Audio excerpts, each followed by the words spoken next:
Kolaborasi Cikeas, Cendana bidik Jokowi. Dilansir dari sio.com, ditulis oleh Hermanto Purba. Politik selalu menghadirkan dua hal sekaligus, kebaikan jika yang memainkannya adalah orang-orang baik, dan kejahatan jika yang memainkan adalah orang-orang jahat.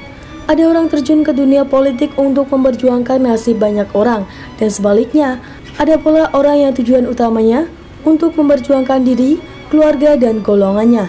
Namun sialnya, sebagian politikus di negeri ini masih cenderung pada yang terakhir saya sebut, ingin mengangkat harkat dan derajat diri, keluarga, dan golongannya.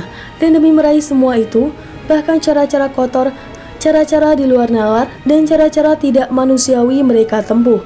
Mereka acuh terhadap norma, adab, dan nilai-nilai moral.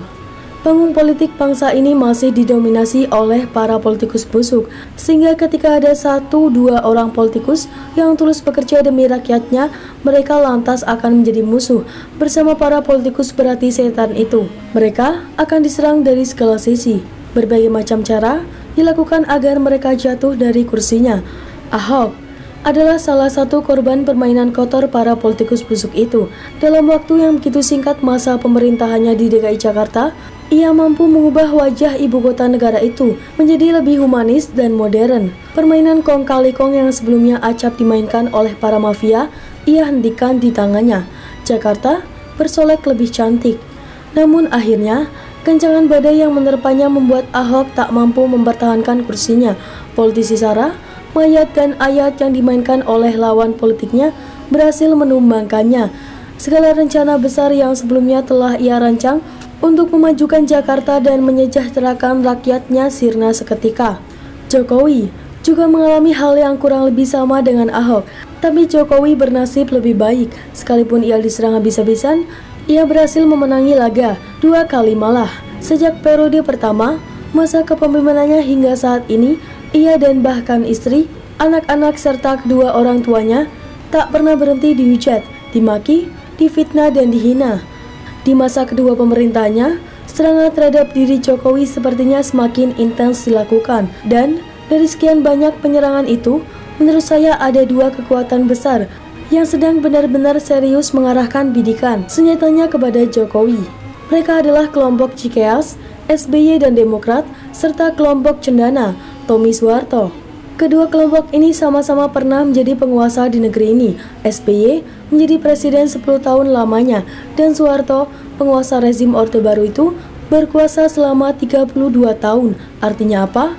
Bahwa keduanya pernah mengalami masa-masa keemasan, masa-masa di mana segala kemudahan dan kenikmatan begitu gampang didapat. Selama 1 dekade SBY berkuasa, ada begitu banyak kasus korupsi yang oleh banyak pihak menyebut melibatkan SBY, anak-anak, kerabat, dan saudaranya. Sebutlah kasus Bank Senturi. Dari kasus mengkorupsi itu, diduga ada dana yang nilainya cukup besar mengalir ke Partai Demokrat. Begitupun kasus Hambalang, EKTP, dan berbagai kasus-kasus besar lainnya. Tetapi SBY mungkin terlalu kuat. Ia seperti tidak tersentuh hukum. Setidaknya hingga hari ini ia lolos dari segala tuduhan miring itu. Begitu pula dengan Tommy Soeharto. Begitu banyak kemudahan yang ia dapat ketika ayahnya masih menjadi RI 1. Salah satu yang paling membekas diingatan kita adalah ia berhasil memonopoli pembelian cengkeh di seluruh tanah air. Tommy dan anak-anak Soeharto lainnya menjadi sangat kaya, seperti sang ayah yang pernah dinobatkan menjadi salah satu orang terkaya di dunia itu. Soeharto tidak hanya sekedar menjadi kepala negara kala itu, namun ia dan keluarganya menjadi pengusaha dalam segala sektor di negeri ini.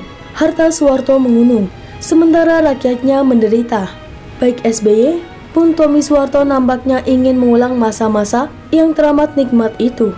Namun dari sisi lain, jika dilakukan dengan cara-cara konstitusional, mereka menyadari ada jalan cukup terjal yang harus ditempuh untuk menggapainya. Maka satu-satunya cara adalah dengan menempuh jalan motong, dengan bermain curang. Ketika virus corona mulai merebak di Indonesia, Partai Demokrat menjadi salah satu pihak yang paling kencang menyuarakan agar Jokowi melaksanakan kebijakan lockdown. Mereka beralasan bahwa hanya dengan melockdown Indonesia, maka pemutusan penyebaran COVID-19 dapat lebih cepat dilakukan. Kedengarannya sangat logis, sehingga halayak ramai ikut latah menyuarakan lockdown tanpa mereka pernah tahu efek buruk yang akan muncul kelak. Tapi sesungguhnya ada maksud jahat di balik usul lockdown tersebut.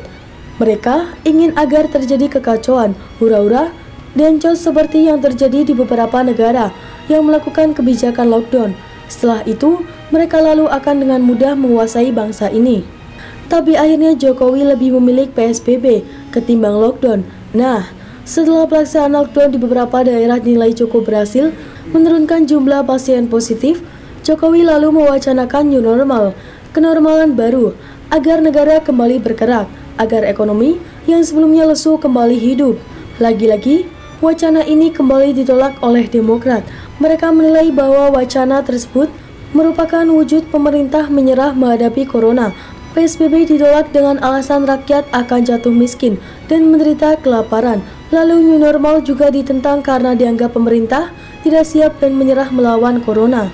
Sangat bisa dimaklumi, sebab jika kenormalan baru itu nantinya berhasil dilaksanakan oleh pemerintah, maka keinginan mereka untuk menjadi penguasa di negeri ini akan semakin sulit diraih karena ekonomi akan kembali bergeliat.